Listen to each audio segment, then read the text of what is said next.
ఇప్పటికే సస్పెన్షన్లో ఉన్నటువంటి దేవాదాయ శాఖ అడిషనల్ కమిషనర్ శాంతిని ఆంధ్రప్రదేశ్ ప్రభుత్వం డిస్మిస్ చేయబోతున్నట్లుగా, ఆంధ్రప్రదేశ్ ప్రభుత్వం ఆ దిశగా ఇప్పటికే నిర్ణయం తీసుకున్నట్లుగా, ఆ సమాచారం శాంతికి చేరడంతో శాంతి తన భవిష్యత్తు కార్యాచరణని కూడా ఆవిడ ప్లాన్ చేసుకున్నట్లుగా, విజయసాయిరెడ్డి రానున్న రోజుల్లో ఒక మీడియా హౌస్ని ప్రారంభించబోతున్నటువంటి నేపథ్యంలో ఆ మీడియా హౌస్కి శాంతి సీఈఓగా వ్యవహరించబోతున్నారు అనేటువంటి వార్తలు సోషల్ మీడియా వేదికగా చక్కర్లు కొడుతున్న నేపథ్యంలో ఈ అంశంలో అసలు వాస్తవం ఉందా లేదా అనే దాని మీద మనం విశ్లేషణ చేసుకునేటువంటి ప్రయత్నం చేద్దాం.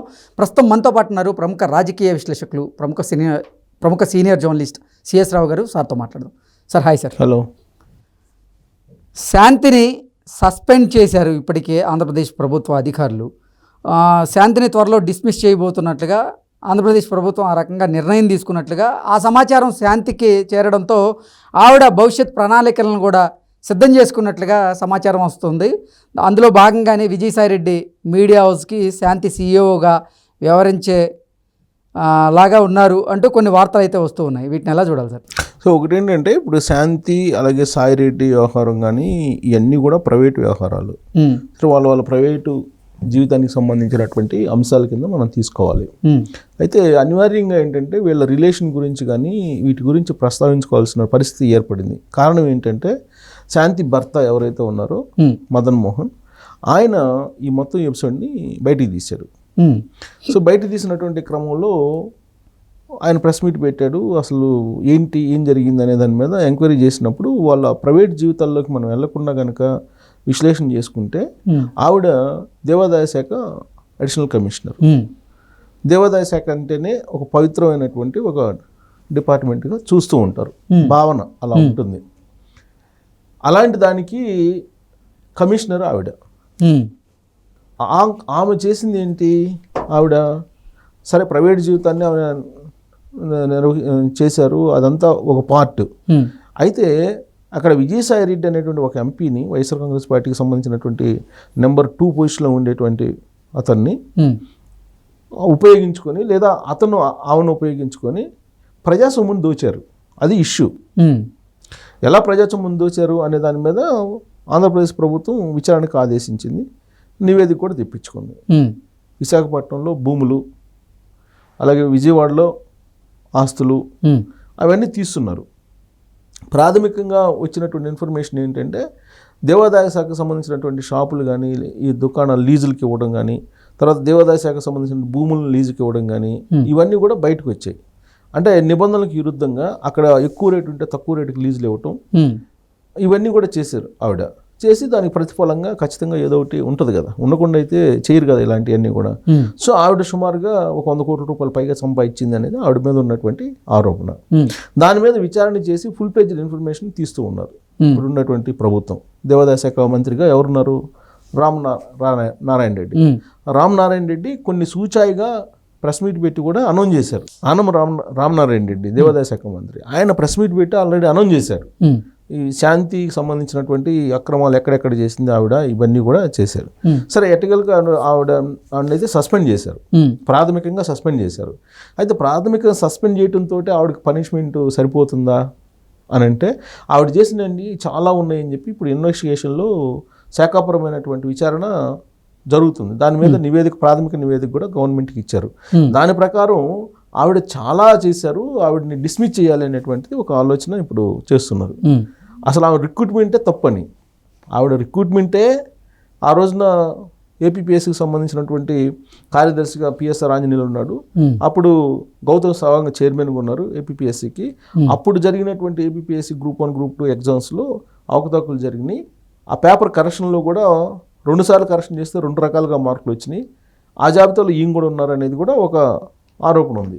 సో వీటన్నిటినీ క్రోడీకరించిన తర్వాత ఒక నివేదిక ప్రాథమికంగా ఇస్తే ఆవిడని సస్పెండ్ చేయడంతో సరిపెట్టడం కాదు, ఆవిడ చేసినటువంటి అక్రమాలు, లేదంటే ఆవిడ బినామీ పేర్లతోటి రాయించుకున్నటువంటి భూములు కానీ, లేదంటే ఆవిడ చేసినటువంటి అక్రమాలు కానీ, ఆవిడకి ఇచ్చినటువంటి పరిమితులు కానీ, వీటన్నిటిని క్యాన్సిల్ చేసి ఆవిడని డిస్మిస్ చేయాలి, టెర్మినేట్ చేయాలి అనేటువంటి ఒక ఆలోచన చేస్తూ ఉన్నారు ప్రభుత్వం వైపు నుంచి. అయితే ఆల్టర్నేటివ్ ఏం చేయాలి? శాంతి శాంతికను విజయసాయి రెడ్డికి ఉన్నటువంటి ఆర్థికపరమైనటువంటి బంధాల, లేదంటే ఇప్పుడు మదన్ మోహన్ ఆరోపిస్తున్నటువంటి విధంగా మరి వాళ్ళిద్దరి మధ్య వేరే సంబంధాలు ఏమైనా ఉన్నాయా? ఇప్పుడు వాళ్ళిద్దరి మధ్య వేరే సంబంధాలు ఉన్నాయంటే DNA టెస్ట్ చేస్తే తప్ప అవి ప్రూవ్ అయ్యేటువంటి అవకాశం లేదు. ఆయన ఏం చెప్తున్నాడు, విజయసాయి రెడ్డి నా కూతురు లాంటిది శాంతి అని చెప్పి ఆయన చెప్తున్నాడు. సో కూతురు లాంటిది అని చెప్పినప్పుడు వాళ్ళిద్దరి మధ్య వేరే రిలేషన్ ఉంటుందని చెప్పి సహజంగా అనుకోలేం కదా. బట్ మదన్ మోహన్ ఏం చెప్తున్నాడు, ఖచ్చితంగా వాళ్ళిద్దరి మధ్య రిలేషన్ ఉందని చెప్తున్నాడు. శాంతి ఏం చెప్తుంది, నాకు సుభాష్ రెడ్డి తోటి రిలేషన్ ఉంది, సుభాష్ రెడ్డి కారణంగానే బిడ్డ పుట్టాడని చెప్తుంది. పుట్టినటువంటి బిడ్డకి సుభాష్ రెడ్డి తండ్రి అని చెప్తుంది ఆవిడ.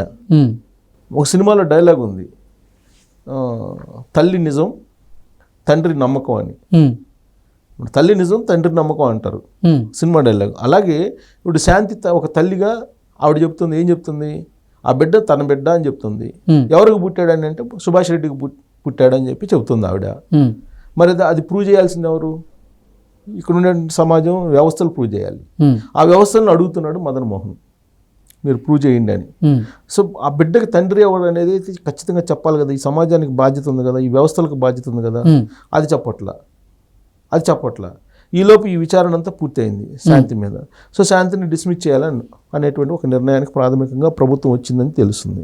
సో ఒక డిస్మిస్ చేస్తే ఏంటి శాంతి పరిస్థితి అని అంటే, ఇటీవల కాలంలో సాయి రెడ్డి ఒక అనౌన్స్మెంట్ చేశాడు, ఒక పెద్ద మీడియా హౌస్ అని పెట్టబోతున్నాను, ఛానల్ పెట్టబోతున్నాను, పేపర్ తీసుకురాబోతున్నాను అని.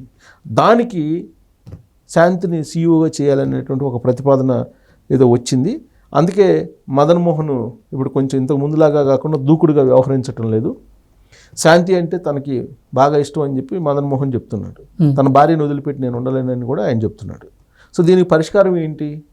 ప్రభుత్వం అయితే సీరియస్గా ఉంది. ప్రభుత్వం అయితే ఆవిడ డిస్మిస్ చేసే అవకాశం ఉంది. అన్ని రకాల తప్పులు చేసింది ఆవిడ. ప్లస్ అక్కడ దేవాదాయ శాఖలో ఉండేటువంటి వాళ్ళని అనేక మందిని అవమానపరిచింది, అనేక మంది మీద చేయి కూడా చేసుకుంది అనేటువంటి ఆరోపణలు కూడా ఎదుర్కొంటున్నారు ఆవిడ. ఇలాంటి పరిస్థితులు ఆవిడ డిస్మిస్ చేస్తే ఆవిడకి ప్రత్యామ్నాయం ఏంటి అని అంటే, ఈ మీడియా హౌస్లో కీలకమైనటువంటి పదవి ఇవ్వడంతో పాటు ఆమెకేదో కొంత భారీ అమౌంట్ ఇచ్చి సెటిల్ చేశారు అనేది ఇప్పుడు కొంత వినిపిస్తున్నటువంటి అందుకే మదన్ మోహన్ కామ్ అయిపోయాడు అని అంటున్నారు. బట్ మదన్ మోహన్ ఎక్కడ కామ్ అయినట్టు కనిపించట్లేదు. ఒక వారం 10 రోజుల నుంచి మాత్రం కామ్ అయినట్టు కనిపిస్తుంది. కానీ అంతకుముందు జగన్మోహన్ రెడ్డి ఢిల్లీ వెళ్ళినప్పుడు జగన్మోహన్ రెడ్డి ఎక్కడికి వెళ్తే అక్కడ ధర్నాలు చేస్తూ మొదలుపెట్టాడు మదన్ మోహన్. ఆ తర్వాత ఢిల్లీ ఎపిసోడ్ తర్వాత సైలెంట్ అయిపోయాడు, రాష్ట్రపతి దాకా తీసుకెళ్ళాడు. ఇంకా అంతకన్నా చేసేది మాత్రం ఏముంది మదన్ మోహన్? రాష్ట్రపతికి ఆల్రెడీ కంప్లైంట్ చేశాడు, ఇలా చేశాడు సాయి రెడ్డి, ఇలా చేశాడని చెప్పి సాయి రెడ్డి మీదనే చెప్పారు. సాయి రెడ్డి, సుభాష్ రెడ్డి వీళ్ళిద్దరిలో ఏ రెడ్డి ఇంకి బిడ్డను పుట్టించారో చెప్పండి అని చెప్పి సాక్షాత్తు రాష్ట్రపతికే కంప్లైంట్ చేశారు. రాష్ట్రపతి కన్నా అత్యున్నతమైనటువంటి రాజ్యాంగబద్ధమైనటువంటి పదవి ఏది లేదు కదా. భారతదేశ ప్రథమ పౌరురాలు ఆవిడే న్యాయం చేయాలి. పైగా ఆదివాసీ మహిళ ఎవరు ఆవిడ, ఈవిడ కూడా ఆదివాసీ మహిళే శాంతి కూడా. మరి పుట్టిన బిడ్డకి న్యాయం చేయాల్సిన బాధ్యత అత్యున్నతమైనటువంటి రాజ్యాంగ పదవిలో ఉన్నటువంటి రాష్ట్రపతికే ఉంటుంది కదా. మరి అక్కడ వరకు తీసుకెళ్ళి ఇంకేం చేయలేని పరిస్థితుల్లో మదన్ మోహన్ కామ్గా ఉన్నారా, లేదంటే ఈ ఎపిసోడ్ని విజయసాయి రెడ్డి మరో రకంగా పరిష్కారం చేసుకోగలిగాడా? సుభాష్ రెడ్డి అలాగే విజయసాయి రెడ్డి అనేది ఒకటి. సుభాష్ రెడ్డి ఏం చెప్తున్నాడు, నాకు సంబంధం లేదు ఆ బిడ్డతోటి, నాకు పుట్టలేదు అని అంటున్నాడు ఆయన. సో కాబట్టి దానికి న్యాయం చెప్పాల్సిన బాధ్యత ఉంది, వ్యవస్థలకు ఉంది, సమాజానికి ఉంది. ఇలాంటి పరిస్థితుల్లో వస్తున్నటువంటి మరొక కోణం, మరొక న్యూస్ ఏంటంటే, విజయసాయి రెడ్డి సెటిల్ చేసేసి మొత్తం సెటిల్ చేసుకొని ఆయన పెట్టబోయేటువంటి సంస్థల సీఈఓగా ఆమెను పెట్టుకొని కొంత డబ్బు ఇచ్చి సెట్ చేసుకున్నారు అనేది కూడా వినిపిస్తుంది. మరి ఇవన్నీ గాసిప్స్ లాగానే వస్తున్నాయి తప్పితే ఆమెను డిస్మిస్ చేయడం మాత్రం ఆల్మోస్ట్ ప్రభుత్వం ఒక నిర్ణయానికి వచ్చినట్టు తెలుస్తుంది. మొత్తం ప్రాథమిక విచారణ పరిశీలించిన తర్వాత ఇంకా డెప్త్గా కూడా వెళ్తున్నారు. దీని వెనక ఏముంది, అసలు ఏం జరిగింది అనేది. ఈ నివేదిక మొత్తం అయిన తర్వాత ఆమెను డిస్మిస్ చేసే అవకాశం కూడా ఉందని ఒకవేళ డిస్మిస్ చేస్తే తర్వాత ఆవిడ భవిష్యత్ కార్యాచరణ ఏంటి? అందుకే భవిష్యత్ కార్యాచరణ కోసమే ఈ మార్గం చూపించారు. దానికే సెటరేట్ అయిపోయింది మొత్తం ఇష్యూ అనేది కదా. ఇప్పుడు ఆవిడ సీఈఓగానే మీడియా హౌస్లో చేరే అవకాశం ఉందని కూడా చెప్తున్నారు కదా. సో మరి అది కనుక అయితే కనుక అప్పుడు ఈ గాసిప్స్ నిజమే అని చెప్పి మనం అనుకోవడానికి అవకాశం ఉంది. లేదంటే వీటిని ఊహాగానాల కింద లేదంటే గాసిప్స్ కింద తీసుకోవాలి. Okay sir, thank you so much.